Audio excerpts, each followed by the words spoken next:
Alhamdulillahirrabbilalamin. Assalatu wassalamu ala asrafil anbiya'i wal mursalin Sayyidina Muhammad wa ala alihi wa sahbihi ajma'in, amma ba'd. Puji syukur kita panjatkan kehadirat Allah Subhanahu wa taala, di mana pada siang hari ini kita masih diberi kesempatan untuk hadir di kegiatan diseminasi tentang budaya positif di sekolah yang merupakan tugas aksi nyata modul 1.4 dari rekan guru kita Ibu Niwayan Lastiniati. Perkenankan saya sebagai moderator untuk membacakan susunan acara kita pada siang hari ini. Acara yang pertama yaitu pembukaan, acara yang kedua yaitu acara inti atau diseminasi tentang materi yang akan dibawakan oleh Ibu Niwayan Lastiniati, dan acara yang ketiga yaitu diskusi dan tanya jawab, acara keempat penutup. Marilah kita melangkah ke acara yang pertama yaitu acara pembukaan. Marilah kita bersama-sama membuka acara ini dengan mengucapkan basmalah. Bismillahirrahmanirrahim. Selanjutnya acara yang kedua yaitu acara inti, yaitu penyampaian materi oleh rekan kita Ibu Niwayan Lastiniati. Dengan hormat saya persilakan. Assalamualaikum warahmatullahi wabarakatuh. Waalaikumsalam warahmatullahi wabarakatuh. Selamat siang, salam sejahtera untuk kita semua. Yang saya hormati Bapak Wakil Kepala Sekolah dan teman rekan guru SDN 20 Banawa yang saya hormati. Pada kesempatan siang hari ini, kita berkumpul di ruangan ini untuk melaksanakan diseminasi yang akan saya laksanakan. Langsung saja Bapak Ibu, pertama-tama saya ucapkan terima kasih atas kehadiran Bapak dan Ibu pada kegiatan ini. Pertama-tama saya akan menyampaikan tujuan dari kegiatan ini adalah untuk ini merupakan tugas aksi nyata saya dalam mengikuti kegiatan atau pendidikan calon guru penggerak. Di sini saya telah menyelesaikan satu modul, yaitu modul 1, di mana modul 1 ini terdiri dari beberapa submodul. Yang pertama, submodul pertama yaitu tentang filosofi pendidikan menurut Ki Hajar Dewantara.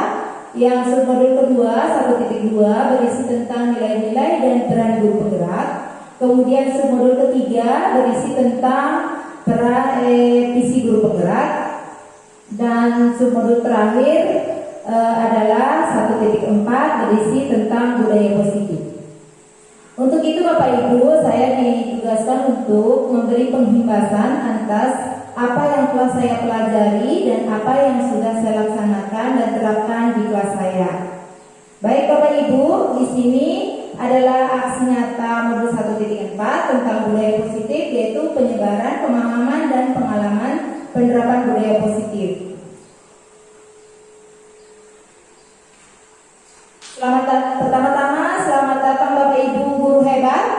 Mari kita bekerja sama, berkolaborasi dan saling mendukung untuk mewujudkan budaya positif di sekolah kita. Konsep dari modul budaya positif ini diantaranya yaitu yang pertama, perubahan paradigma belajar. Yang kedua, disiplin positif. Yang ketiga, teori kontrol. Yang keempat, teori motivasi, hukuman, dan penghargaan. Yang kelima, posisi kontrol dulu. Yang keenam, kebutuhan dasar manusia. Yang ketujuh, keyakinan kelas. Dan yang kedelapan, segitiga retribusi. Oke Bapak Ibu, sebelum saya jelaskan satu persatu dari konsep tersebut, saya terlebih dahulu menyampaikan bahwa di sini saya bukan menggurui, tetapi di sini saya hanya memberi sedikit pemahaman dan pengalaman saya setelah mengikuti pendidikan ini, yaitu yang pertama saya akan menjelaskan tentang perubahan paradigma belajar. Di mana pembelajaran dirancang berdasarkan prinsip pembelajaran yang berpihak pada murid dan berdiferensiasi sehingga setiap murid akan belajar sesuai dengan kebutuhan dan tahap perkembangannya untuk menjadi manusia yang bisa meraih keselamatan dan kebahagiaan dan setinggi-tingginya dalam proses pembelajaran sesuai dengan tujuan kita bersama mewujudkan profil pelajar Pancasila. Oke Bapak Ibu, saya akan jelaskan sedikit tentang perubahan paradigma ini, di mana saat ini kita akan memasuki kurikulum merdeka. Kita diharapkan dapat memberi pembelajaran yang berpihak pada murid. Berpihak pada murid di sini, Bapak Ibu, bagaimana kita sebagai pendidik bisa mendesain pembelajaran yang berpusat pada murid sesuai dengan kebutuhan murid, sehingga murid akan lebih aktif di dalam kelas dalam pembelajaran.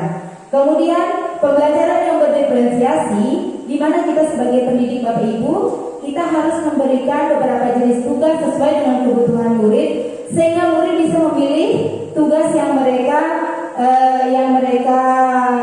ingin pilih sesuai dengan bakat yang mereka miliki, sehingga kebutuhan dari setiap murid dari tahap perkembangannya akan selaras, sehingga sesuai dengan tujuan pendidikan menurut Bapak Ki Hajar Dewantara, yaitu kita bersama mewujudkan profil pembelajar Pancasila, yaitu di situ terdiri dari 6 dimensi Bapak Ibu. Apa semua kira-kira Bapak Ibu masih ingat? Beriman dan bertakwa kepada Tuhan. Ya, beriman dan bertakwa kepada Tuhan Yang Maha Esa, berakhlak mulia. Yang kedua Bapak Ibu? Berkebinekaan global. Berkebinekaan global. Yang ketiga? Gotong royong, mandiri, kreatif, dan benar kritis. Ya, oke. Itulah tujuan kita ya Bapak Ibu untuk mewujudkan siswa yang memiliki profil pelajar Pancasila. Kita lanjut Bapak Ibu. Kemudian saya akan menjelaskan sedikit tentang disiplin positif. Di sini disiplin. Sebelum kita membahas tentang disiplin Bapak Ibu, menurut Bapak Ibu disiplin itu apa? Kalau menurut Bapak Ibu? Taat pada aturan. Ya, biasanya kita itu mengartikan disiplin adalah taat pada aturan, atau kita harus patuh dengan aturan itu. Di sini disiplin banyak orang yang memaknai sebagai suatu yang dilakukan seseorang pada orang lain untuk mendapatkan kepatuhan dan memiliki kecenderungan ketidaknyamanan serta sering dihubungkan dengan tata tertib yang berkaitan dengan sanksi atau hukuman bagi yang melanggarnya, seperti itu. Jadi kita itu biasanya siswa itu akan merasa begini Bapak Ibu, saya harus patuh, saya kalau tidak melakukan itu nanti ibu guru saya hukum saya, atau nanti kalau saya tidak melakukan itu saya akan dapatkan ini. Jadi banyak pertanyaan dari siswa kita. Jadi bagaimana kita sekarang di dalam budaya positif ini kita memberikan didikan kepada anak bahwa mereka tidak perlu takut. Mereka harus mempunyai motivasi intrinsik dalam diri mereka untuk melakukan tindakan itu tanpa adanya dorongan, paksaan dari siapapun. Seperti itu. Sama misalnya begini Bapak Ibu. Saya contohkan, kalau Bapak kita menggunakan helm di jalan, kita menggunakan, apa sebenarnya yang membuat kita itu menggunakan helm di jalan? Menurut Bapak Ibu, kenapa kita harus menggunakan helm di jalan? Kalau kita sementara berkendara, Untuk menjaga keselamatan. nah itu. Kemudian unsur itu adalah kalau yang ibu bilang itu berarti unsur intrinsiknya ibu, karena muncul dalam hatinya ibu. Oh, kalau saya menggunakan helm, pertama saya terlindung dari burung-burung di jalan, terlindung dari abu di jalan. Kemudian saya nanti tidak diminta-minta saya jatuh, istilahnya benturan kepala saya tidak terlalu keras, karena ada pelindungnya kan. Itu namanya unsur intrinsik Bapak Ibu. Kemudian unsur ekstrinsiknya ada dari luar. Kita kalau tidak pakai helm kita bisa ditangkap sama Pak Polisi. Ya, karena bilang ada ketakutan begini, saya tidak pakai helm nanti saya ditangkap di sana, jadi harus pakai helm. Itu itu namanya unsur motivasi ekstrinsik dari luar. Jadi kita punya motivasi dari dalam diri kita, keyakinan diri kita punya nilai-nilai sendiri bahwa kalau kita menggunakan helm Bapak Ibu, kita tahu oh ini manfaatnya untuk saya. Nah seperti itu. Sama dengan contoh lain. Misalnya contoh lain saya kasih. Kenapa kita harus menggunakan masker? Bapak Ibu, kenapa kita harus menggunakan masker? Kan kalau kita menggunakan masker pastinya kita nanti kalau apalagi di masa pandemi lalu, kalau kita tidak menggunakan masker, kita masuk ke toko tidak bisa. Kemudian ada lagi sanksi yang mengatakan kalau orang tidak pakai masker di depan Pak Polisi akan ditilang. Ya, seperti itu. Itu adalah motivasi ekstrinsik. Jadi motivasi intrinsik setiap orang itu pasti berbeda. Dia bilang, saya pakai masker pertama untuk melindungi diri saya dari misalnya ada virus yang menyerang saya, dari ada orang berpenyakit, kalau berbicara dengan saya tidak kena. Itu pertama unsur intrinsiknya. Kemudian yang kedua pasti ibu berpikir, kalau saya tidak memakai masker, saya akan merugikan orang lain. Kalau saya sakit, orang lain akan tertular. Itu namanya unsur intrinsik yang ada pada diri kita. Nilai-nilai yang ada pada diri kita yang kita bawa keluar. Bukan unsur ekstrinsik karena takut sama, nanti saya ditilang sama Pak Polisi karena saya tidak pakai masker, atau saya tidak bisa masuk di tempat ini kalau tidak pakai masker. Itu masa pandemi. Itulah suatu contoh disiplin positif, Ibu. Di mana disiplin positif di sini kita diharapkan memunculkan motivasi intrinsiknya kita. Jadi siswanya kita jangan nanti suatu saat kita membuat misalnya keyakinan kelas atau apa yang kita sepakati di kelas, anak-anak berpikir begini, kalau saya melanggar nanti saya takut ibu guru marah. Jadi dia tidak ada nilai-nilai yang tertanam dalam dirinya melaksanakan keyakinan itu untuk sebagai suatu nilai-nilai yang dia yakini, yang dia kalau saya lakukan ini saya akan jadi siswa yang bersih, saya menjadi siswa yang teladan, seperti itu. Kemudian Bapak Ibu, itu adalah disiplin. Kemudian untuk sebagai pendidik tujuan kita adalah menciptakan murid yang memiliki disiplin dari dalam dirinya sehingga mereka melakukan sesuatu sesuai dengan nilai-nilai keyakinan universal yang universal memiliki motivasi intrinsik bukan motivasi ekstrinsik. Ya, nilai-nilai universal di sini kita tahu bersama ya Bapak Ibu, misalnya adalah kejujuran, kedisiplinan, kesopanan, rasa hormat dan sebagainya. Jadi bagaimana kita mewujudkan itu kepada siswa kita, menciptakan murid yang disiplin pada dirinya, bukan dari unsur paksaan kita. Guru ada rasa ketakutannya anak-anak untuk melaksanakannya, bukan. Tetapi kita munculkan bagaimana cara kita sebagai seorang guru memunculkan motivasi intrinsik yang ada pada diri anak-anak. Dia melakukan kewajiban itu, dia melaksanakan apa yang menjadi aturan di sekolah itu muncul dari dalam diri mereka. Tidak unsur saya takut sama guru saya kalau melanggar. Jadi dia kalau saya datang tepat waktu, saya akan mendapatkan pembelajaran sesuai dengan jadwal saya. Kemudian kalau misalnya saya membuang sampah sembarangan, tidak sembarangan, berarti saya akan melihat lingkungan saya tetap bersih. Jadi dia punya sendiri motivasi atau apa yang membuat dia melakukan itu. Itu yang kita akan gali sama anak-anak supaya mereka memiliki motivasi intrinsik, bukan ekstrinsik pasal dari orang lain.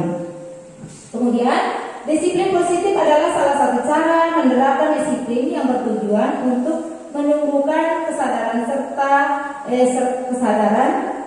serta memberdayakan anak melakukan sesuatu tanpa adanya imbalan, ancaman ataupun hukuman. Jadi di sini Bapak Ibu, disiplin positif itu kita lakukan adalah dengan salah satu cara memberdayakan anak-anak, bagaimana anak-anak kita bisa tumbuhkan menjadi generasi yang mempunyai motivasi intrinsik pada dirinya, agar melakukan sesuatu tindakan itu bukan paksaan dari orang lain, tetapi muncul dari dirinya sendiri. Terutama ini berat bebannya bagi guru kelas 1, kelas 2 ya, menurut mereka itu masih baru masuk di kelasnya kita, jadi baru perkenalan sekolah. Mereka masih memiliki kodrat alam yang berbeda-beda. Misalnya di rumahnya bagaimana caranya orang tuanya mendidik, kita didik lagi di sekolah. Jadi kita bagaimana kita memunculkan motivasi baik atau disiplin positif yang baik di sekolah agar mereka sudah terbiasa dengan kebiasaan-kebiasaan baik sehingga anak-anak kita akan menjadi manusia yang selalu melakukan tindakan sesuai dari nilai-nilai yang ada pada dirinya, seperti itu. Lanjut Bapak Ibu. Kemudian adalah teori kontrol. Yang ketiga adalah teori kontrol, di mana teori kontrol adalah teori yang mempelajari teknik dan strategi mengatur tingkah laku manusia dan membawanya pada penyesuaian atau ketaatan pada peraturan-peraturan tertentu. Jadi teori kontrol di sini yang bisa maksudnya di sini Bapak Ibu, yang bisa mengontrol diri kita itu cuma kita sendiri, tidak bisa orang lain sebenarnya. Ya, terkadang ada miskonsepsi tentang teori kontrol ini, di mana Bapak Ibu di sini Miskonsepsinya adalah di mana seorang guru bisa mengontrol muridnya, seperti itu.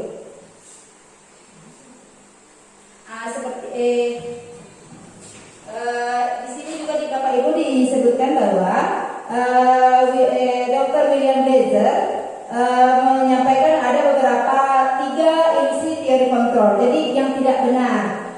Pada dasarnya ilusi teori kontrol murid, guru terhadap muridnya. Pada dasarnya kita tidak dapat memaksa murid untuk berbuat sesuatu jika murid tersebut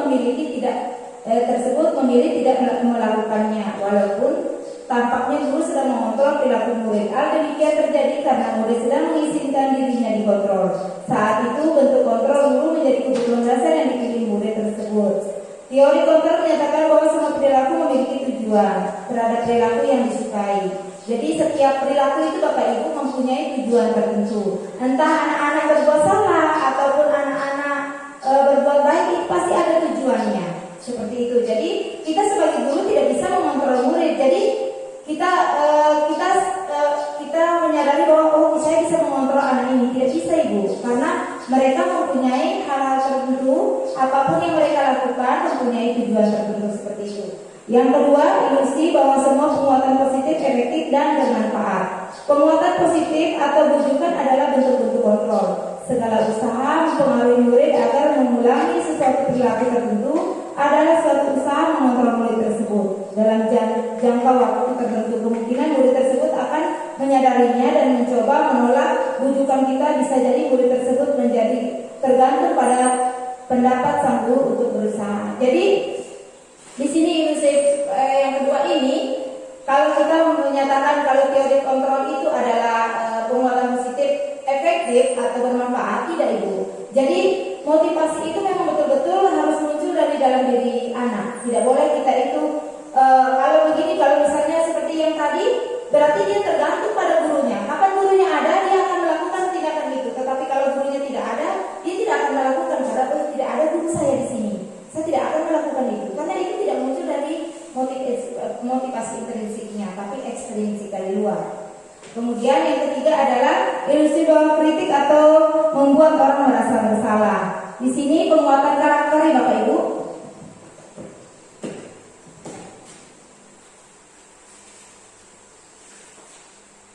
Penguatan karakter menggunakan kritik atau rasa bersalah untuk mengontrol murid menuju pada identitas gagal. Mereka belajar untuk merasa buruk tentang diri mereka. Mereka mengembangkan dialog diri negatif. Terkadang kala sulit guru untuk mengidentifikasi bahwa mereka sedang melakukan perilaku ini, karena seringkali guru cukup menggunakan suara halus menyampaikan pesan negatif. Jadi biasanya kita menyampaikan pesan-pesan negatif, kita berharap dengan dia merasa pasti dia akan melakukan perbuatan baik. Jadi itu tidak benar Ibu. Jadi kita menggunakan kata-kata negatif itu, terkadang anak-anak itu akan menyimpan dia. Oh, ini Bu Diri pernah bilang begini ke saya ini gagal. Saya menjadi manusia yang gagal karena saya tidak bisa berbuat seperti itu. Jadi jangan kita membuat anak-anak itu termotivasi atau kontrolnya itu kontrol gagal. Maksudnya dalam artian di sini dia melakukan itu. Kalau dia melakukan itu, kita tegur dia dengan kata-kata yang berupa kritik, dia akan merasa dirinya gagal, seperti itu. Kemudian ilusi bahwa orang dewasa memiliki hal untuk memaksa. Jadi kita sering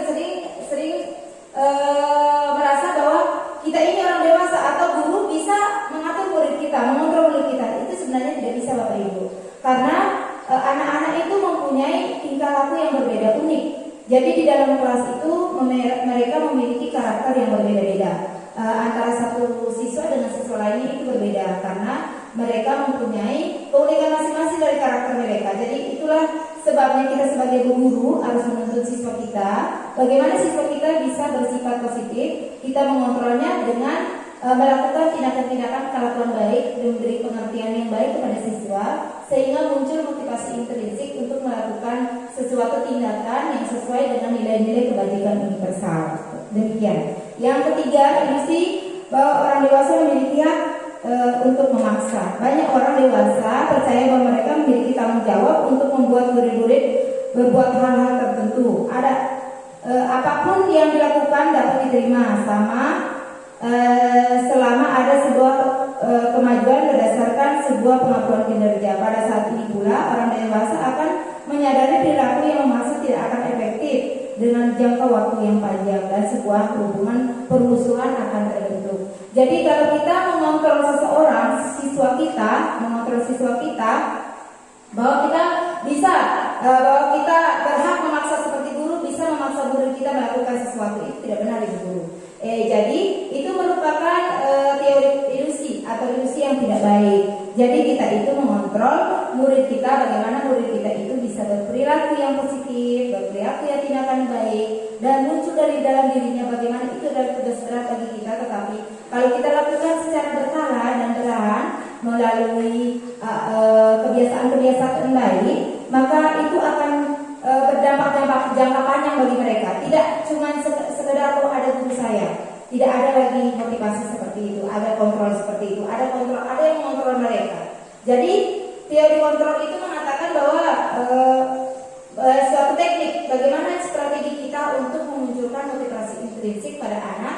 Jadi kita tidak perlu kontrol dia, kita tidak perlu awasi mereka itu bisa sudah berbuat sesuai dengan nilai-nilai universal seperti itu. Lanjut Bapak Ibu. Nah, teori kontrol. Teori kontrol menyatakan semua perilaku memiliki tujuan, bahkan terhadap perilaku yang tidak disukai. Ilusi bahwa semua penguatan positif efektif dan bermanfaat. Penguatan positif bujukan adalah bentuk-bentuk kontrol. Jadi penguatan positif yang kita berikan adalah wujud kontrol. Jadi bagaimana caranya kita sebagai guru bisa mengontrol murid kita, mengontrol tetapi tidak menekan mereka, tidak mempengaruhi. Kita cuma mengontrol mereka supaya memunculkan motivasi intrinsik, bagaimana mereka menyadari nilai-nilai yang ada pada diri mereka, itu yang menurut mereka baik dan itu yang mereka harus laksanakan, seperti itu. Nah, kemudian ilusi sudah tadi. Sekarang kemudian yang saya lanjutkan dengan teori motivasi, hukuman dan penghargaan. Motivasi perilaku manusia, bahwa seperti yang saya bilang tadi, setiap perilaku manusia memiliki tujuan dan motivasi. Kita mengenal motivasi ada dua, yaitu motivasi intrinsik dan motivasi ekstrinsik. Motivasi intrinsik ini muncul dari dalam diri kita, kesadaran kita, tetapi motivasi ekstrinsik merupakan motivasi yang dipengaruhi oleh orang lain, seperti itu. Jadi tujuan disiplin positif adalah untuk menanamkan motivasi intrinsik pada siswa agar mereka menjadi orang yang mereka inginkan dan menghargai dirinya sendiri. Seperti itu Bapak Ibu. Jadi motivasi intrinsik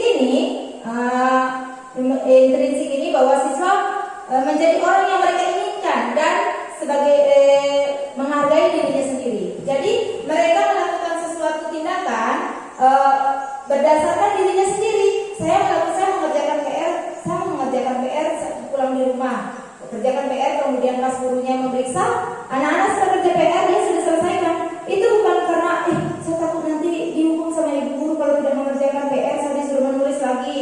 Tidak ada begitu. Jadi dia sudah muncul bagaimana siswa itu muncul motivasinya seperti ini.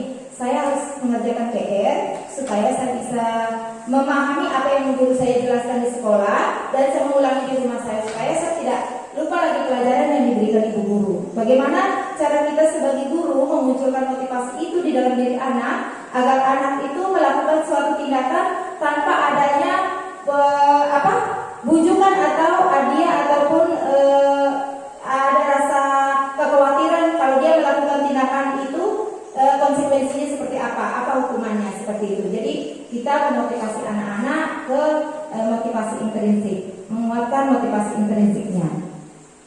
Terdapat 3 motivasi perilaku manusia. Yang pertama adalah untuk menghindari ketidaknyamanan atau hukuman. Itu merupakan motivasi terendah Bapak Ibu. Terendahnya dalam artian begini, anak-anak melakukan suatu tindakan karena dia takut sama hukuman. Karena dia takut sama hukuman yang kita, misalnya di sekolah kita misalnya menghukum siswa kalau datang terlambat, barangkali seperti guru lain ya dulu, kalau zamannya kita dulu, sekarang sudah tidak terlalu hukuman itu ada karena sekarang kita diwajibkan sebagai pendidik tidak menghukum murid ya, walaupun apa kelakuan mereka, kita cukup memberikan penguatan atau motivasi bagi mereka, bagaimana mereka berbuat yang terbaik. Jadi kalau dulu hukuman itu Bapak Ibu, kalau kita terlambat, nah misalnya kita disuruh menghadap tiang bendera atau kebiasaan lain, misalnya disuruh di luar dulu, nah, kalau kita terlambat. Kalau tidak kerja PR, dia dihukum sama gurunya. Jadi mereka itu tidak tahu begini, apa yang dapat kalau dihukum itu begini Bapak Ibu. Jadi apa yang akan terjadi pada saya kalau saya tidak melakukan ini? Anak-anak itu akan mengenal begitu, apa yang akan terjadi pada saya kalau saya tidak melakukan ini, seperti itu. Jadi anak-anak itu adalah motivasi yang paling terendah, yaitu karena pengaruh hukuman dia melakukan itu. Kemudian yang kedua, motivasi yang di atas daripada itu, di atasnya yaitu untuk mendapatkan imbalan atau penghargaan dari orang lain.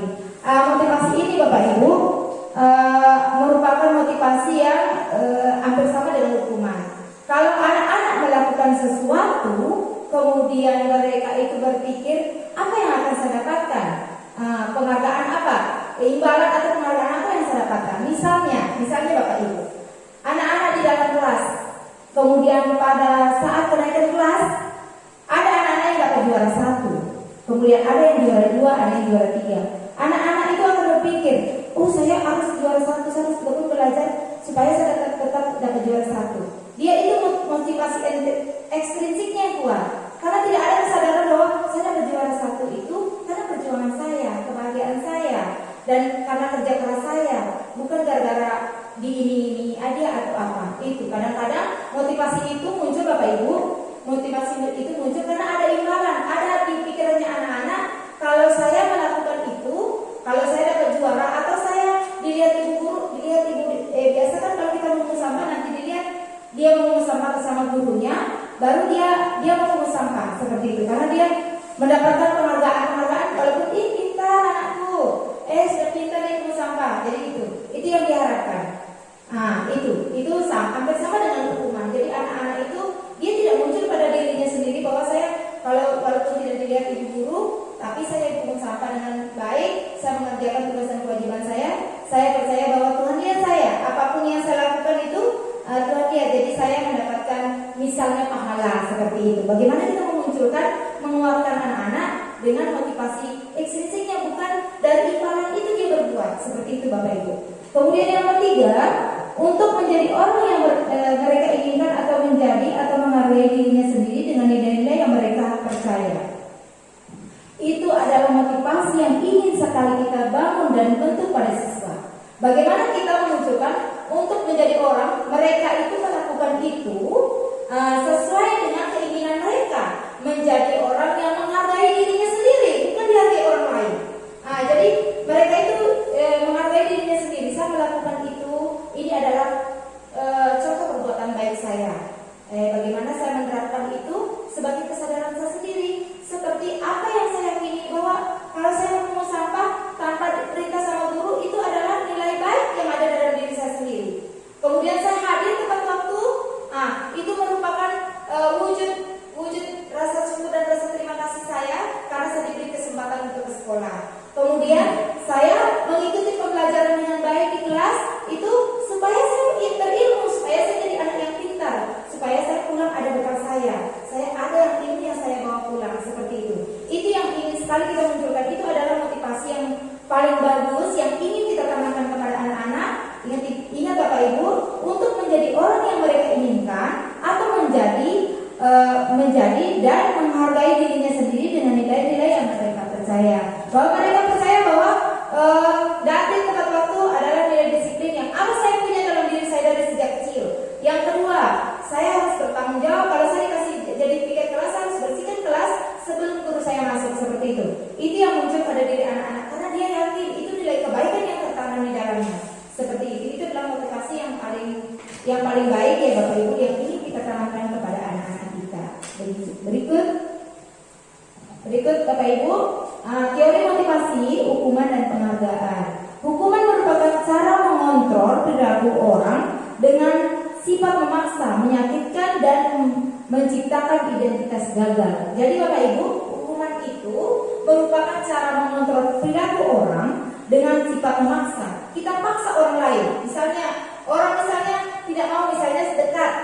Kadang-kadang kan kalau kita dekat, misalnya naik motor ibu, kalau dekat naik motor tidak usah pakai helm, tidak apa-apa juga. Nah, kadang-kadang kan tidak ada juga Pak Polisi. Kadang-kadang kita itu berpikir begitu ibu, tidak ada Pak Polisi. Padahal kita tidak tahu sedekat apapun kita naik motor, kita tidak tahu celakanya seperti apa, kan? Jadi itu sebenarnya itu sudah motivasi ekstrinsik. Jadi kalau kita dikontrol dengan memaksa, kita pakai helm karena ada hilang di sana, itu bukan motivasi intrinsik, jadi motivasi ekstrinsik. Jadi bagaimana kita memperlakukan anak-anak supaya bisa mengontrol dirinya tanpa ada paksaan dari kita. Apapun yang dia lakukan, tindakan itu baik untuk dia. Jadi tidak ada memaksa atau identitas gagal. Karena kalau misalnya anak-anak gagal, dia merasa saya tidak bisa melakukan itu, saya gagal jadi orang yang baik, supaya identitas itu tidak ada pada anak-anak. Kemudian penghargaan merupakan bentuk pengendalian perilaku seseorang dengan sesuatu benda atau peristiwa yang diinginkan. Jadi seorang anak itu akan melakukan hal itu karena mereka itu berpikir begini, saya akan dapat imbalan, saya akan dapat penghargaan kalau saya melakukan itu. Nah, seperti itu. Sebenarnya hukuman dan penghargaan itu hampir sama Bapak Ibu. Mereka itu memunculkan motivasi intrinsik pada diri anak kalau kita menggunakan hukuman atau penghargaan. Nah, seperti itu. Lanjut. Nah, kemudian di sini saya jelaskan sedikit tentang teori gagal, identitas gagal ya. Hukuman sesuatu yang menyakitkan harus terjadi, itu hukuman. Kemudian tidak nyaman, kemudian konsekuensi, identitas sukses itu ada di konsekuensi dari disiplin, konsekuensi dan restitusi. Di sini saya akan jelaskan sedikit Bapak Ibu. Kalau hukuman, biasanya hukuman itu Bapak Ibu, kalau hukuman itu biasanya kita berikan kepada anak-anak dengan seketika. Mereka tidak tahu apa yang akan dia kalau saya melakukan ini, hukuman apa yang saya dapatkan dari bapak dan ibu guru saya. Dia tidak tahu kalau hukuman itu hukuman. Jadi terjadi dengan tiba-tiba hukuman itu, tanpa ditahu sama siswa hukuman apa yang saya dapatkan kalau saya tidak mengerjakan PR, seperti itu. Kalau konsekuensi itu kita lakukan bersama siswa. Misalnya kamu terlambat datang ke sekolah, misalnya terlambat 5 menit, kamu harus menulis 10 kali kalimat, menulis begini, saya tidak akan terlambat lagi, saya tidak akan terlambat lagi. Nah, seperti itu. Jadi mereka sudah tahu, kalau saya terlambat, saya pasti disuruh ibu guru menulis ini. Itu ada konsekuensi. Dia sudah ada aturan sendiri antara guru, kesepakatan guru dengan siswa. Sementara hukuman tidak sama sekali Bapak Ibu. Jadi dia tidak tahu hukuman apa yang didapat kalau dia melakukannya hal yang misalnya negatif seperti itu. Kalau restitusi itu dia lebih ke memberi solusi. Bagaimana kita anak itu menemukan solusinya sendiri. Misalnya dia menumpahkan air. Bagaimana kita tanya anak-anak, tadi Al-Amin menumpahkan air. Bagaimana caranya kira-kira supaya lantainya kita tetap bersih? Dia akan, oh iya Pak, saya bersihkan saja. Seperti itu.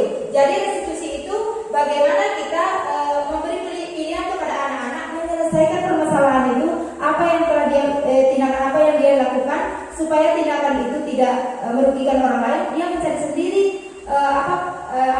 penyelesaiannya, seperti itu. Kalau restitusi di sini yang hukuman tidak nyaman untuk murid atau anak untuk jangka waktu panjang. Kalau konsekuensi tidak nyaman untuk murid, anak untuk jangka waktu yang pendek. Konsekuensi itu dia sudah tahu kan. Kalau sementara hukuman itu dia tidak tahu apa yang akan didapatkan. Kemudian kalau restitusi menguatkan untuk murid atau untuk dalam jangka waktu yang panjang. Dia kuat. Oh, berarti saya kalau melakukan tindakan ini, kalau saya menyelesaikan dengan ini sudah selesai aman. Dia sudah melakukan penyelesaian pada permasalahannya sendiri, seperti itu. Kemudian lanjut, korban mendapatkan keadilan. Korban mendapatkan keadilan kalau hukuman, kemudian konsekuensi, korban bisa diabaikan. Kalau pada restitusi, korban mendapat ganti. Jadi seperti itu. Jadi kalau korban mendapatkan keadilan, berarti mereka itu mendapat keadilan. Kalau misalnya melakukan ini, konsekuensinya hukumannya seperti ini. Jadi mereka tahu itu pada apa yang saya lakukan tadi ini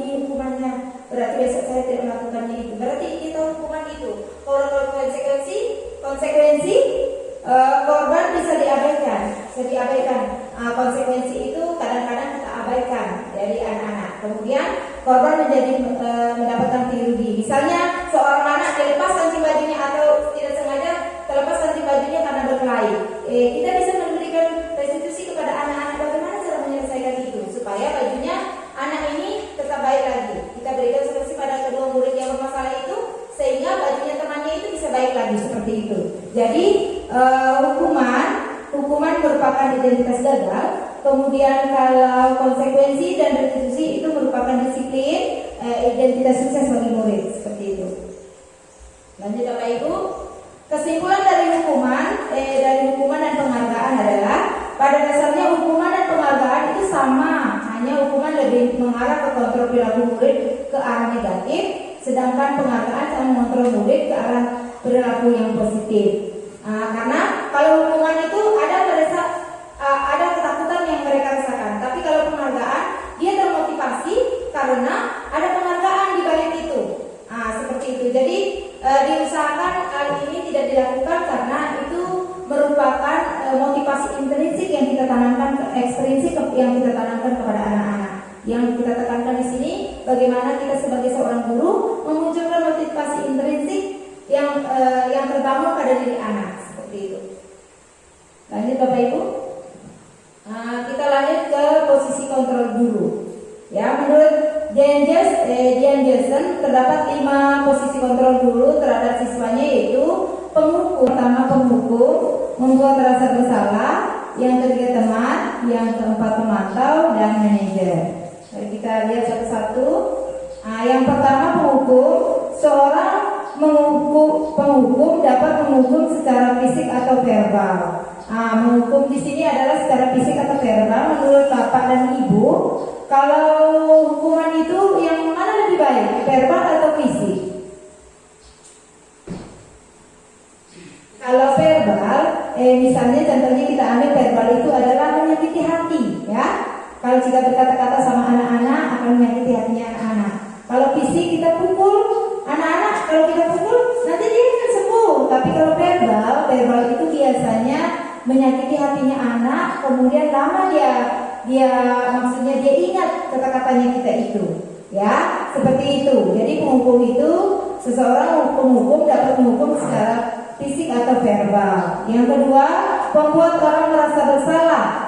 Di posisi ini biasanya guru akan berusaha lebih lembut menggunakan suasana tandingan yang membuat siswa menjadi tidak nyaman, bersalah atau rendah hati. Yang ketiga, teman. Dalam posisi ini guru tidak akan menyakiti murid, tetapi akan mengontrol siswa melalui persuasi. Yang keempat, mentor atau pemantau. Posisi pemantau berdasarkan peraturan-peraturan dan konsekuensi dengan memisahkan hubungan yang terjadi. Yang kelima, manajer merupakan posisi kontrol di mana guru berbuat bersama dengan murid, meminta siswa mempertanggungjawabkan perilakunya, mendukung siswa menemukan solusi dan permasalahan atas permasalahan yang terjadi, seperti itu. Jadi di sini Bapak Ibu, penghukum, di sini penghukum itu biasa berkata seperti ini: patuhi aturan saya atau awas nanti. Kemudian kamu selalu salah. Itu biasa kata-kata yang diberikan oleh seorang penghukum. Kemudian kalau misalnya kita membuat orang merasa bersalah, misalnya contohnya Bapak sangat kecewa dengan kamu. Dia kecewa. Maksudnya kita kecewa dengan murid kita. Lalu murid kita itu merasa, saya merasa bersalah sekali. Tadi Bapak Guru bilang kecewa dengan saya. Jadi dia akan berpikir lama itu Ibu. Kalau merasa bersalah, kemudian ada lagi kata-kata, berapa kali Ibu harus memberitahu kamu, ya? Biasanya kita katakan itu, kalau kita bisa mengatakan itu merupakan penghukuman dari rasa bersalah. Kemudian teman, bagaimana kita memposisikan diri seperti teman dengan anak-anak, bahwa di sini guru tidak menyakiti murid, tetapi akan mengontrol siswa melalui persuasi. Misalnya, contohnya adalah di sini di dalam posisi teman ini, tetapi akan selalu berusaha dalam posisi guru ini akan menyakiti murid, tetapi akan selalu berusaha mengontrol siswa melalui persuasi. Persuasif di sini dapat berdampak positif atau negatif. Positif berupa hubungan baik antara guru dan siswa. Contoh kata-katanya yaitu, ayo bantulah demi ibu ya. Nah, seperti itu. Sesuatu itu. Jadi kalau guru yang tidak dianggap teman, dia tidak mau melakukannya. Seperti itu. Murid tidak mau lagi berusaha. Siswa hanya mau bertindak untuk guru tertentu, tidak untuk guru lain, dan siswa akan tergantung pada guru tersebut. Dia tergantung dengan guru itu. Kalau tidak ada guru itu, dia tidak mau melakukannya karena dia menganggap guru itu. Posisi ini yang nomor 3, posisi tidak teman. Kemudian yang keempat, mengontrol sebagai pemantau, ya. Posisi memantau berdasarkan peraturan konsekuensi dengan memisahkan hubungan pribadi. Jadi kita memantau siswa sesuai dengan konsekuensi yang kita sudah sepakati bersama. Misalnya ada kesepakatan kalau misalnya tidak melaksanakan piket, apa konsekuensinya untuk anak itu kita sudah tentukan. Nah, jadi kita tidak ada hubungan pribadi di sini, istilahnya kita berteman dengan dia atau tidak ada. Jadi istilahnya tidak ada peraturan itu sesuai dengan konsekuensi yang sudah disepakati, seperti itu. Jadi yang kelima, manajer merupakan posisi mentor di mana guru berbuat bersama dengan murid, diminta siswa mempertanggungjawabkan perilakunya, mendukung siswa menemukan solusi atas permasalahannya sendiri. Jadi posisi manajer ini kita itu memantau siswa, mengontrol siswa, bagaimana siswa itu bisa menemukan sendiri apa permasalahannya, bagaimana mereka mencari jalan keluarnya. Jadi kita berusaha jadi guru itu, kita mengontrol siswa kita supaya siswa kita itu, misalnya dia melakukan suatu kesalahan, siswa itu bisa menemukan sendiri bagaimana caranya dia menyelesaikan permasalahan itu dengan bimbingan kita. Kita yang tuntun mereka, seperti itu. Jadi itu Ibu. Oke, ada 5 kebutuhan dasar manusia, yaitu kebutuhan untuk bertahan hidup atau survival, 2 kebutuhan kasih sayang dan rasa diterima atau love belonging, 3 kebutuhan penguasaan atau freedom, yang keempat kesenangan atau fun, yang kelima penguasaan atau power. Saya bahas satu persatu ya Bapak Ibu. Yang pertama, kebutuhan untuk bertahan hidup. Ini mencakup tentang kesehatan, makanan, dan rumah. Kemudian yang kedua, kebutuhan kasih sayang dan rasa diterima. Kasih sayang dan rasa diterima ini bagaimana siswa kita bisa bersosialisasi dengan temannya. Mereka diterima apapun keadaan mereka, karena mereka mempunyai keadaan yang berbeda-beda. Walaupun anak itu pendiam, mereka di dalam hatinya paling dalam dia tetap merasa diterima, ingin diterima oleh teman-temannya, seperti itu. Yang nomor 3 yaitu kebutuhan penguasaan atau freedom.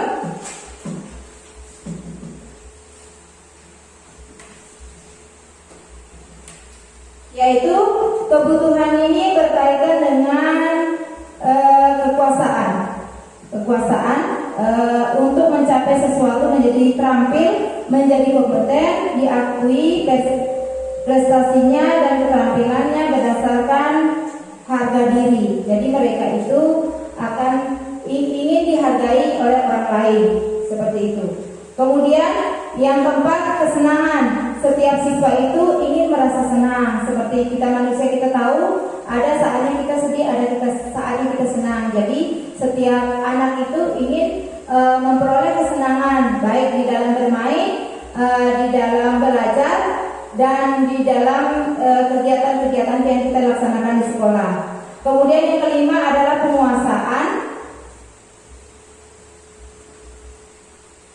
Yang kelima adalah penguasaan. Bagaimana mereka ingin menguasai suatu pelajaran. Mereka ingin menguasai, menjadi pemimpin di dalam kelasnya. Terus ada keinginan mereka untuk menguasai mencari hal-hal baru di dalam pelajarannya, dan mereka menguasai pelajaran tersebut. Jadi penguasaan, ya, kebutuhan penguasaan, seperti itu. Baik Bapak Ibu, kita lanjut. Sekarang tentang keyakinan kelas. Keyakinan kelas merupakan nilai kebajikan yang diyakini oleh kelas untuk menumbuhkan motivasi intrinsik dan budaya positif di kelas. Baik Bapak Ibu, saya akan jelaskan sedikit. Kita harapkan semua kita mempunyai keyakinan kelas masing-masing. Keyakinan kelas itu dibentuk, yang pertama, cara kita melakukan keyakinan kelas itu, kita pertama berdiskusi dengan siswa. Berdiskusi dengan siswa, kita gali dulu kepada siswa nilai-nilai ekstrinsik yang mereka miliki. Misalnya yang mereka ketahui, misalnya kesopanan, kedisiplinan, kejujuran, bertanggung jawab, seperti itu adalah nilai-nilai universal. Kita pancing dulu anak-anak, kemudian kita tanya anak-anak, untuk kejujuran kira-kira tindakan apa yang kamu harus lakukan? Coba berikan satu kalimat kepada ibu, kalimat apa yang menunjukkan suatu kedisiplinan atau tanggung jawab. Mereka kita ajak berdiskusi, kemudian mereka bisa menuliskan semua tindakan-tindakan yang mereka anggap baik, yang mereka yakini. Kemudian kita berikan kesempatan kepada semua siswa, kita sama ratakan siswa, semua siswa berhak berpendapat. Jadi kita berikan kesempatan kepada mereka untuk berpendapat, memberikan pendapat mereka masing-masing. Kemudian setelah mereka menuliskan pendapat mereka, kita tempelkan di papan tulis. Kita akan bahas satu persatu. Jadi kalau sudah mereka memberikan pendapatnya, kita lihat yang mana pendapat yang sama kita satukan. Yang mana menurutnya kalimatnya anak yang kurang baik, kita kuatkan mereka bahwa ini bukan kurang baik, tetapi kita pilih dulu pendapat teman yang lebih baik ya nak. Jadi kita harus kuatkan anak itu. Jadi supaya pendapatnya itu dia merasa, oh pendapat saya tidak salah, cuma saya melengkapi pendapat teman. Jadi mereka tidak merasa tersisihkan begitu. Jadi mereka itu sama-sama. Jadi kalau sudah kita mendapatkan masing-masing daripada tindakan yang telah mereka berikan, kita tuntun anak-anak, tindakan itu kita arahkan ke posisi positif. Misalnya tidak membuang sampah pada tempatnya, misalnya contohnya. Jadi usahakan nak, boleh tidak kata-katanya itu yang tidak itu kita buang, kita jadikan kalimat positif. Misalnya membuang sampah pada tempatnya. Jadi kan tidak, kata tidak atau bukan itu diusahakan jangan ada di keyakinan kelas. Kita jadikan tidak itu menjadi membuang sampah pada tempatnya. Misalnya kemudian tidak menghormati orang lain. Kalau menghormati orang lain berarti sudah betul. Jadi kita tuliskan. Jadi kita tuntun anak-anak, kita tuliskan nilai-nilai positif yang mereka buat, kita tulis di papan tulis supaya mereka bisa perhatikan, mereka bisa lihat, dan kita tanyakan kepada anak-anak, kira-kira misalnya membuang sampah pada tempatnya itu nilai keyakinan universal apa yang terkandung di dalamnya? Oh iya bu, berarti bertanggung jawab bu. Jadi ada dituliskan di sana. Jadi anak-anak mengerti. Itulah cara-cara kita untuk membuat motivasi intrinsik pada anak-anak. Jadi kalau kita sudah membuat keyakinan kelas itu, kita tanyakan pertama itu, kita gali dulu tindakan apa yang membuat kelas mereka itu senang. Tindakan apa yang kita lakukan supaya kelas kita ini tetap rasa nyaman. Yang kedua kita itu menggali anak-anak supaya kata-kata negatifnya itu menjadi positif. Kita ada supaya menjadi kalimat positif. Setelah itu baru kita sepakati bersama keyakinan kelas apa. Kalau sudah tersusun Bapak Ibu, baru kita akan membuatkannya. Sebagai guru kita revisi, kemudian kita bikin sebaik mungkin, kemudian kita pajang di dinding kelas.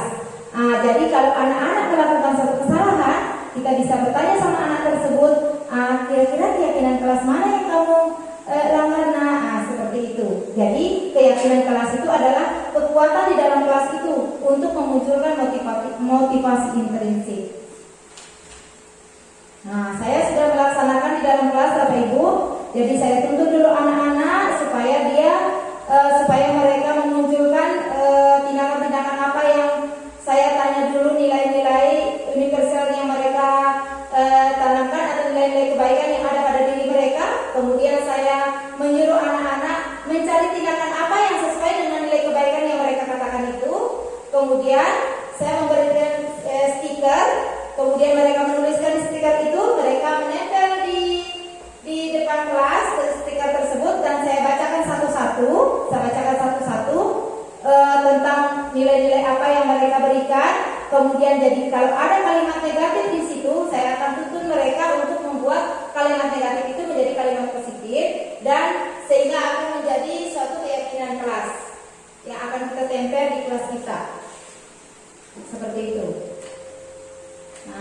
Yang ketiga Bapak Ibu, segitiga restitusi. Segitiga restitusi adalah proses menciptakan kondisi bagi siswa untuk memperbaiki kesalahan sehingga bisa kembali ke kelompok mereka dengan karakter yang lebih kuat. Bagaimana kita menetralkan anak-anak, bagaimana kita menuntun anak-anak di saat melakukan kesalahan agar mereka bisa menjadi lebih baik dan kembali kepada kelompok mereka. Tidak ada rasa penyesalan seperti itu. Kita sudah bangkitkan kekuatan-kekuatan bagaimana mereka bisa memperbaiki kesalahannya mereka sehingga mereka diterima lagi sama kelompok tersebut. Seperti itu.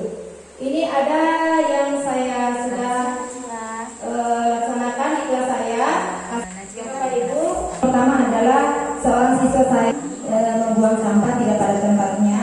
Saya sudah melakukan restitusi. Yang pertama, saya tanyakan, saya panggil siswa tersebut. Pertama kan pas jam istirahat, saya memperhatikan siswa tersebut tanpa sengaja membuang sampahnya tidak pada tempatnya. Kemudian saya tidak langsung memanggil siswa tersebut, Bapak Ibu. Saya menyampaikan sama temannya, tolong kamu buang sampahnya Najwa. Jadi saya tidak langsung memanggil anak itu. Saya biarkan mereka bermain. Nah, kemudian nanti saat jam pulang setelah anak-anak pulang, saya sudah memberitahu memang Najwa jangan dulu pulang, menghadap ibu sebentar ya. Nah, seperti itu. Jadi saya suruh menghadap Bapak Ibu. Pas temannya sudah pulang, saya tanyakan, Najwa tahu tidak kenapa ibu panggil? Dia bilang, tidak Bu, saya tidak tahu. Jadi dia bilang, jadi saya tanya lagi, terus Najwa tadi sempat waktu jam istirahat ini perhatikan Najwa membuang sampah tidak pada tempatnya, betul? Dia bilang, betul Ibu. Saya minta maaf Ibu. Saya bilang, tidak apa-apa, setiap manusia itu pernah melakukan kesalahan manusiawi jika kita pernah melakukan kesalahan. Anak-anak itu bilang, tapi saya tentu dihukum Bu. Dia bilang, tapi kita bilang, kita sadarkan, tidak apa-apa. Najwa melakukan itu pasti ada alasannya kan? Kita tanya, ada alasannya kan? Iya Bu, tadi anak itu akan jelasin Bu. Dia akan menjelaskan, tadi Bu saat saya makan, saya melihat teman-teman saya asik bermain. Jadi saya terburu-buru mau bermain sama mereka. Jadi saya membuang sampah, tidak sempat saya membuang sampah pada tempatnya. Nah jadi, oh ya, kalau menurut Najwa membuang sampah tidak pada tempatnya itu melanggar keyakinan kelas kita atau tidak? Dia bilang Bu, iya Bu, melanggar keyakinan kelas. Keyakinan kelas yang mana yang Najwa langgar? Dia bilang Bu, oh keyakinan kelas yang nomor 4 Bu, tidak membuang sampah pada tempatnya. Dia akan menyebutkan Bu keyakinan kelas yang dia percaya sudah kita susun. Kemudian menurut Najwa membuang sampah pada tempatnya lagi Bu, informasi dari mereka. Menurut Najwa membuang sampah tidak pada tempatnya itu melanggar keyakinan kelas kita atau tidak? Melanggar Bu, keyakinan kelas yang mana dilanggar? Setelah dia menjawab kita tanya, penting tidak kita membuang sampah pada tempatnya? Penting Bu. Kira-kira supaya apa? Supaya lingkungan sekolah tetap bersih Bu. Dia bisa menjawab Bu.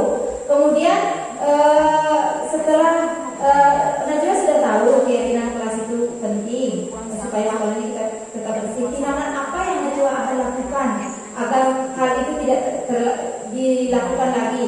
Dia mengatakan Bu, dia bilang, Ibu nanti kalau saya tidak sempat membuang sampah atau saya diburu main lagi, saya akan simpan sampah saya di kantong Bu. Nanti kalau saya sempat membuangnya, saya akan buang di tempatnya. Jadi dia punya solusi sendiri Bu terhadap permasalahannya mereka. Kemudian kita tanya lagi Bu, terus Najwa kalau sudah melakukan hal tersebut, Najwa menjadi orang yang seperti apa ke depannya? Dia akan mengatakan Bu, saya akan menjadi siswa yang lebih bertanggung jawab dengan membuang sampah pada tempatnya. Kita hapus di sana dia Bu, kita ucapkan terima kasih. Terima kasih Najwa, semoga Najwa selalu melakukan keyakinan kelas yang kita sudah percaya. Najwa sudah boleh pulang. Mulai besok kedua ya, lakukan yang seperti Najwa bilang tadi. Iya Bu.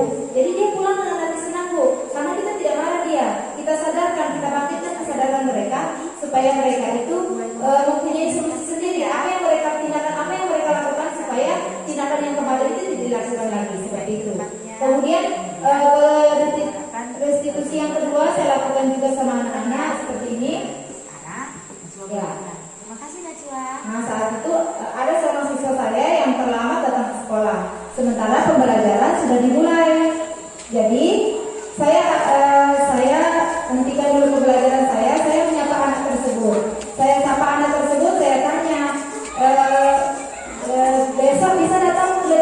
Dia bilang, iya Bu bisa. Langsung masuk supaya pembelajaran kita tetap bisa berlangsung. Kasusnya itu kita akan selesaikan nanti jam istirahat seperti itu. Jadi kita memberi kesempatan. Kalau bertanya kepada siswa jangan kita tanya kenapa datang terlambat, banyak alasannya. Tapi kita tanyakan bisa besok datang lebih cepat. Nah mereka pasti jawabannya cuma iya, tidak ada kata lain. Tidak. Tapi kalau kita tanyakan bisa tidak besok datang lebih. Kalau kita tanyakan kenapa datang terlambat, oh bu saya begini tadi, banyak alasannya. Jadi kita sebagai pendidik harus menanyakan hal positif kepada mereka. Bisa tidak datang lebih cepat besok? Nah, jadi dia bilang, iya bu, ya masuk kelas dulu. Nah, masuk kelas kita selesaikan permasalahan itu, kita terus kita lanjutkan mengajar. Nanti pada saat jam istirahat saya panggil anak-anak itu, Kian Ayu minta tolong nanti menghadap ibu dulu ya sebelum istirahat. Nah, jadi dia menghadap saya bu. Nah, kemudian saya tanyakan, Kian Ayu tahu tidak kenapa ibu panggil? Dia bilang, tahu bu, tadi saya tidak tepat waktu. Dia bilang, tidak apa-apa, setiap orang pasti pernah melakukan kesalahan. Ibu pada juga melakukan kesalahan, teman-teman lain juga pernah melakukan kesalahan itu. Terus kalau misalnya datang tepat waktu itu menurut Kian Ayu melanggar keyakinan kelas atau tidak? Dia bilang melanggar bu. Keyakinan kelas yang mana yang dilanggar? Saya tanya, jadi dia tak bilang hadir tepat waktu bu. Nah, menurut Kian Ayu kalau supaya kita hadir tepat waktu, apa kira-kira yang tindakan apa yang harus kita lakukan? Jadi dia bilang bu, dia mengatakan saya akan tidur lebih cepat bu, kemudian supaya saya bangun lebih cepat dan bisa datang tepat waktu seperti itu. Jadi kita tanyakan lagi, terus kalau Kian Ayu sudah melakukan tindakan itu, Kian Ayu mau menjadi orang yang seperti apa? Nah, jadi dia mengatakan bu, sesuai dengan nilai universal yang kita sepakati, saya akan lebih disiplin terhadap waktu bu. Saya akan datang tepat waktu sehingga tidak kena hitungan lain. Seperti itu dia jawab. Saya acungin jempol bu, saya ucapkan pintar sekali. Nah, kemudian sekarang Kian Ayu boleh istirahat. Jadi misalkan apa yang Kian Ayu akan lakukan itu dilakukan mulai besok. Jadi tidurnya harus lebih cepat supaya bangunnya juga lebih cepat. Jadi dapat hadir di sekolah tepat waktu seperti itu. Jadi saya melakukan diskusi ini, saya ajak anak-anak berkomunikasi, saya wawancari mereka dan tidak ada tekanan. Saya memberikan kesempatan kepada mereka untuk memberikan solusi apa yang akan mereka lakukan setelah melakukan kesalahan. Akhirnya bu, dia berhasil, tidak berhasil. Jangan kita nanti kalau ada anak-anak yang terlambat, kita langsung berikan hukuman di depan teman-temannya, itu membuat dia malu. Harus sama teman-temannya. Nah, itu yang membuat trauma yang mendalam sama anak-anak. Jadi kita lakukan bagaimana kita memposisikan, bagaimana kita itu menjadikan siswa kita tersembunyi identitas salahnya dengan kita berdua saja tahu supaya mereka memunculkan motivasi itu. Oke, di sini intinya adalah segitiga restitusi itu terdiri dari 3 bagian. Yang pertama adalah menstabilkan identitas, kemudian kita validasi tindakan yang salah, yang kemudian adalah menanyakan keyakinan. Ya, seperti itu intinya adalah ketiga hal tersebut dalam segitiga restitusi untuk memunculkan motivasi anak-anak untuk menjawab sesuai dengan apa yang mereka inginkan, menjadi orang seperti apa yang lebih bertanggung jawab tentunya. Nah, seperti hal-hal tersebutlah yang harus kita lakukan di dalam kelas dengan membuat keyakinan kelas. Kemudian kita melakukan restitusi kepada siswa untuk memunculkan ide-ide atau tindakan apa yang membuat mereka melakukan tindakan tersebut. Seperti itu Bapak Ibu. Kemudian selanjutnya, oke, terima kasih Bapak Ibu. Itulah pemaparan dari saya. Oke, demikianlah tadi penyampaian materi dari Ibu Wayan. Sekiranya dari materi yang Ibu sampaikan tadi ada pertanyaan dari teman-teman yang ingin ditanyakan, persilakan. Assalamualaikum warahmatullahi wabarakatuh. Baiklah, terima kasih atas kesempatan yang diberikan kepada kami. Yang ingin saya tanyakan di sini, bagaimana cara kita menerapkan keyakinan kelas yang telah kita sepakati dalam kelas, sedangkan anak kelas 1 itu belum bisa menerapkan atau menjalankan disiplin setiap harinya. Terima kasih.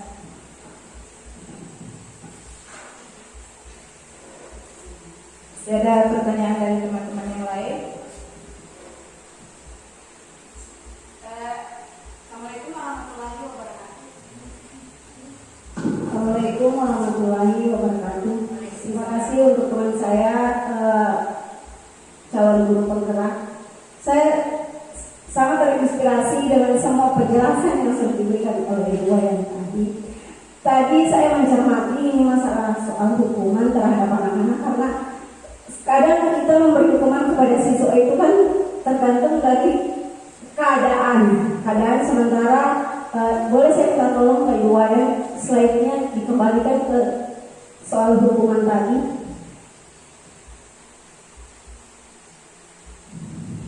Ya, untuk hukuman sudah lewat kayak Iwayan.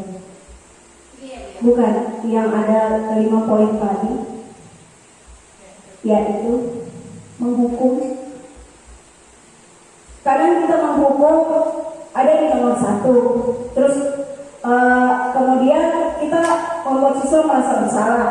Kalau menurut saya, menghukum itu kan sebenarnya kita tidak boleh menghukum melalui menghukum verbal atau fisik. Tapi kalau menurut saya, bagaimana kalau keadaan siswa? Bagaimana kalau kita menghukum sesuai dengan keadaan siswa? Misalnya siswa kita itu melakukan kesalahan, misalnya nakal atau sering keluar, sementara kalau siswa ini karakternya dia nggak bisa diberi hukuman dengan seperti manajer tadi. Coba kita lihat itu penjelasannya tadi di anunya itu. Jadi maksud saya gini, pertanyaan saya gini, apakah hukuman itu antara poin 1, 2, 3, 4, dan 5 itu boleh kita berikan semua dengan siswa sesuai dengan keadaannya, atau kita hanya ada di poin 5 saja sebagai manajer, kita guru sebagai manajernya siswa yang sesuai dengan keadaan siswa kita sekarang. Terima kasih. Baiklah, itu tadi beberapa pertanyaan dari teman-teman. Saya persilahkan Ibu Wayan untuk memberikan penjelasan. Oke, terima kasih Ibu atas pertanyaannya. Saya akan menjawab sesuai dengan pemahaman saya. Menurut pertanyaan dari Ibu Irma tadi, guru kelas 1, dia mengatakan bagaimana menerapkan disiplin pada anak, sementara anak-anak itu kadang tidak mau menaati. Seperti itu ya Bu. Hal itu kita lakukan Ibu. Kita itu sebagai pendidik diharapkan bisa menuntun para siswa ke arah yang lebih baik dengan kesabaran. Kita itu guru itu merupakan profesi yang luar biasa, yang sangat pokoknya luar biasa, terutama guru SD ya. Pertama itu apalagi kita melihat keadaan lingkungan kita saat ini. Pertama, anak-anak tidak melalui TK langsung di kelas 1 ya Bu. Jadi sifat-sifat mereka, kodrat mereka itu kan berbeda. Jadi kodrat itu dipengaruhi oleh bentuk dan lingkungannya. Bentuknya dalam artian di sini Ibu, manusia itu terbentuk dari lingkungan keluarga dulu, bukan? Lingkungan keluarga dulu, kemudian lingkungan sekitarnya, di masyarakat sekitarnya. Jadi pengaruh itu sangat berpengaruh bagi mereka. Jadi kita sebagai pendidik ada saatnya anak-anak masuk ke sekolah. Itulah sebabnya kita sebagai pendidik diajarkan untuk sabar dalam menuntun anak-anak, karena mereka mempunyai karakter masing-masing. Kita tidak bisa merubah karakter seseorang. Yang kita bisa hanyalah menuntun karakter tersebut menjadi lebih baik. Seperti yang saya jelaskan tadi, bahwa kita sebagai seorang petani, kita cuma bisa merawat padi itu Ibu. Kita mau padi itu tumbuh subur seperti teman-temannya lain, tidak bisa. Ada saatnya padi itu menghasilkan buah yang sedikit, ada yang sebelahnya itu banyak, tidak bisa. Jadi di dalam kelas itu, karakter yang unik itu kita tuntun mereka secara perlahan. Mulai dari kalau kelas 1 mungkin mereka membacanya belum lancar, keyakinan kelasnya belum ditahu, walaupun kita sudah pajak, tetapi belum tentu mereka bisa baca dan ingat seperti itu. Pasti sulit sekali Bu.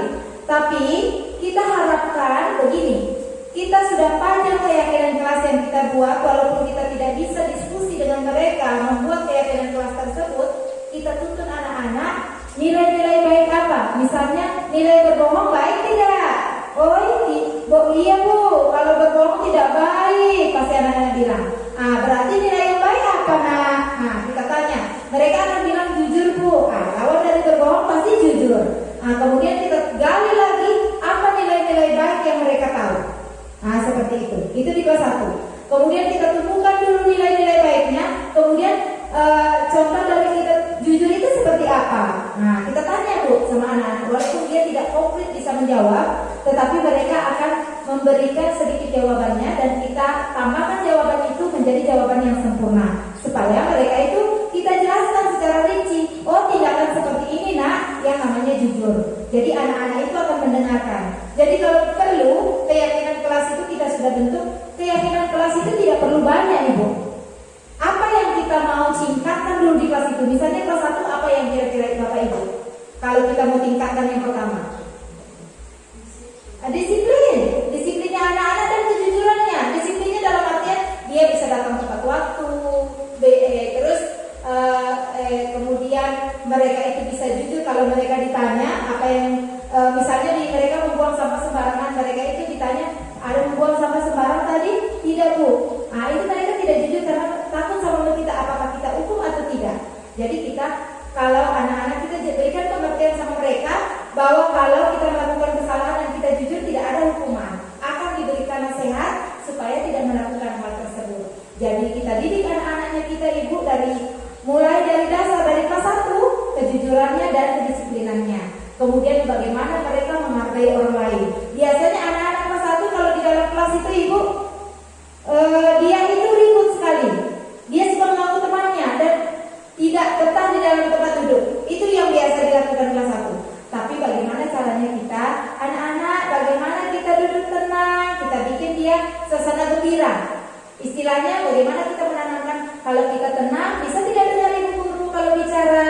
Kalau kamu ribut, bisa tidak dengar ibu guru kalau bicara. Kita berikan mereka keyakinan-keyakinan seperti itu. Jadi kalau kita mau, misalnya kalau kita mau didengarkan orang lain, kita harus diam dulu. Jadi kita harus lembuti anak-anak dulu di kelas 1. Jadi kita tuntut nilai supaya muncul motivasi intrinsiknya dari kelas kecil. Seperti itu. Jadi kita tidak bisa seketika bu, saya mau anak saya jujur dalam 1 bulan harus jujur, tidak bisa bu. Dia itu butuh proses. Apapun yang kita lakukan butuh proses. Jadi kita proses anak itu minimal dalam 1 semester kita latih dulu kejujurannya. Dia tidak takut. Yang penting ibu sebagai guru kelas 1 harus sabar. Kemudian jangan marah saat anak-anak itu melakukan kesalahan itu dulu supaya muncul maksudnya dia berani mengatakan kesalahannya dia jujur dengan tindakannya dia seperti itu. Itu yang hal-hal yang perlu kita lakukan di kelas 1. Memang bu, memang kelas 1 itu agak berat, tetapi yakinlah bahwa Tuhan akan bantu kita dan kesabarannya kita bagaimana kita menuntun anak-anak agar anak-anak itu bisa menjadi anak-anak yang bisa menjadi teladan bagi temannya, bagi orang lain dan lingkungan sekitarnya seperti itu. Jadi menuntut anak-anak itu kita samakan diri kita sebagai seorang petani yang harus sabar. Kita tidak bisa, kalau petani itu tidak bisa dia marah, kenapa kamu berbuah sedikit? Kenapa kamu berbuah banyak? Cuman kita ini yang kita hadapi itu adalah peserta didik atau siswa. Jadi kita bisa melakukan itu, tetapi usahakan itu kita simpan dan kita berikan contoh-contoh konkret atau contoh-contoh yang bisa membuat mereka itu sadar akan kesalahannya. Seperti itu ibu. Bagaimana ibu?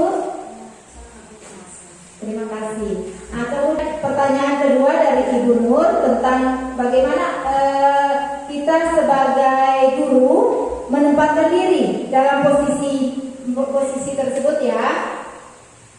Oke. Posisi ya penghukum, membuat rasa bersalah, teman, pemantau dan manajer. Seperti itu ibu. Pertanyaannya, begini ibu. Dalam posisi penghukum, ya, di situ seorang guru akan memberikan hukuman baik fisik secara ataupun verbal. Kita sebagai pendidik memang di sini sudah disyaratkan ada 5 posisi kontrol guru yang mana kita harus pilih. Kemudian kita sesuaikan lagi dengan keadaan siswa kita. Nah, kita diharapkan menggunakan posisi manajer di dalam kelas. Karena posisi manajer ini adalah posisi yang paling tinggi, Bu, posisinya. Di mana manajer di sini merupakan posisi mentor, di mana guru berbuat bersama murid, meminta siswa mempertanggungjawabkan perilakunya, mendukung siswa menemukan solusi atas permasalahan yang mereka sendiri. Seperti itu adalah posisi yang paling tinggi. Sebagai seorang guru, kita sesuaikan lagi dengan keadaan di mana lingkungan kita, di mana posisi sekolah kita.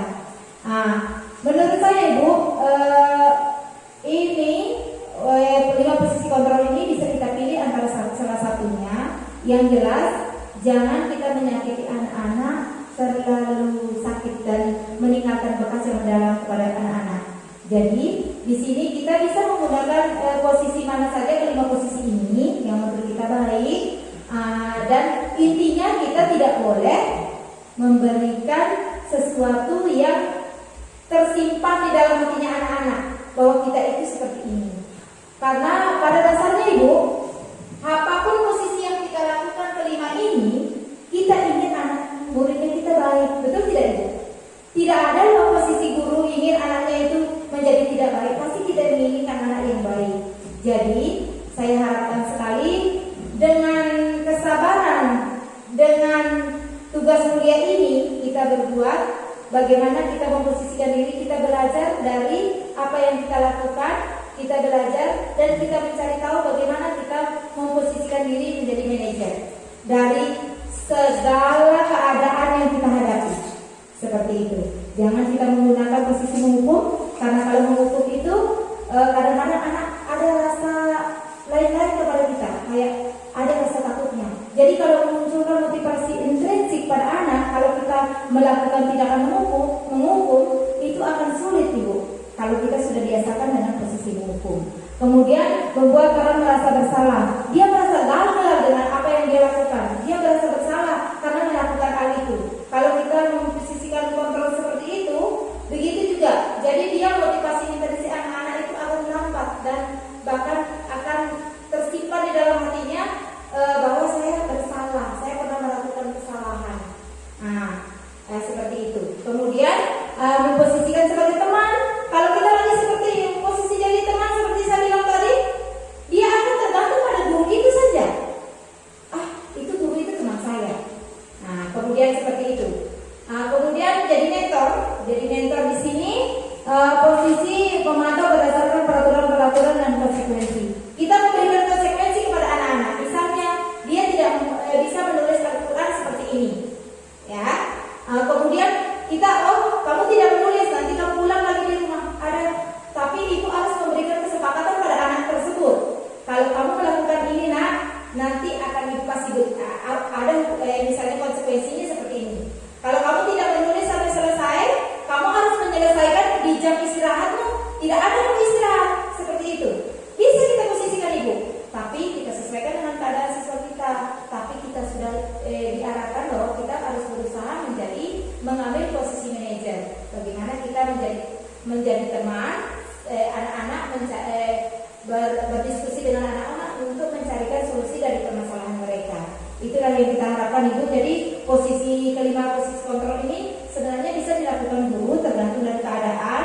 Tapi kalau bisa kita belajar mulai sekarang kita menggunakan posisi manajer. Seperti itu, Ibu Nur. Ya, bagaimana, Ibu? Sama-sama. Terima kasih, Ibu. Terima kasih atas partisipasinya. Sekarang saya kembalikan kepada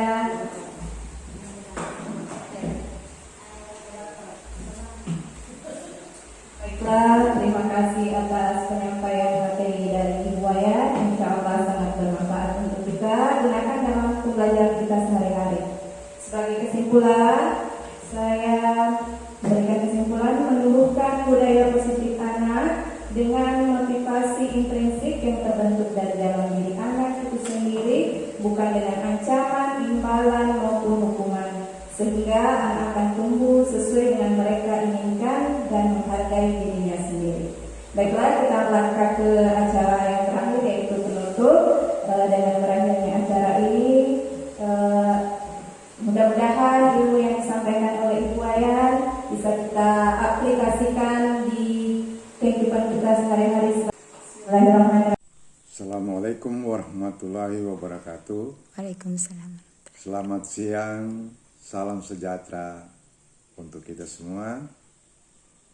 Pada rekan-rekan guru yang saya hormati, saya selaku Wakil Kepala Sekolah SDN 20 Banawa merasa sangat bangga dengan rekan saya, Ibu Niwayan, yang telah lulus dalam tahap 1 dan 2 dalam seleksi calon guru penggerak, di mana saat ini belum mengikuti pendidikan sambil tetap melaksanakan aktivitas mengajar. Sungguh luar biasa menurut saya.